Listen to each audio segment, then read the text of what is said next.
In Thailand, the courts and the newly elected Senate revealed they are unlikely to establish an unelected interim government anytime soon. This comes despite pressure from anti-government protesters. And as the new caretaker prime minister takes over, the challenges of steering the country toward an election appear enormous. CCTV's Tony Cheng reports. This is the army of red shirts who say they've come to defend democracy in Thailand.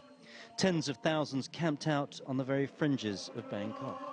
Many have come from the rural north and northeast, the same army that occupied downtown Bangkok in 2010.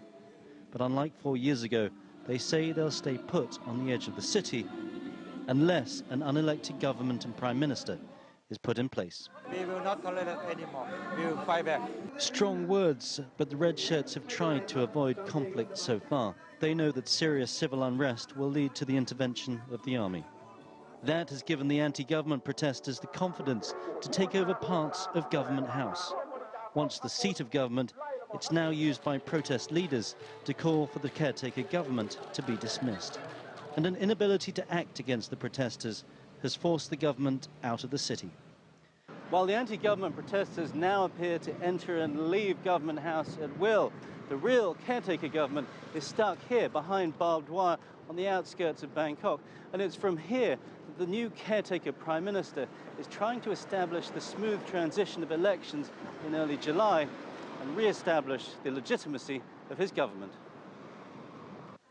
The new caretaker prime minister was inside meeting the media for the first time. A former employee of Thaksin Shinawatra, he's thought to be a safe pair of hands, but not a man for the long term.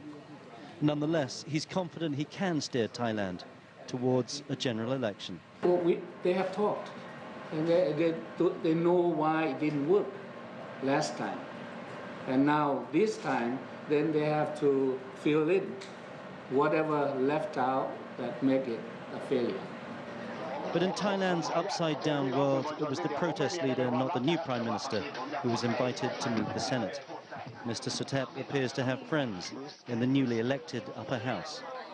His supporters have now abandoned their camp of the past 3 months to move closer to Government House and Parliament. It may not be long before they're inside for good.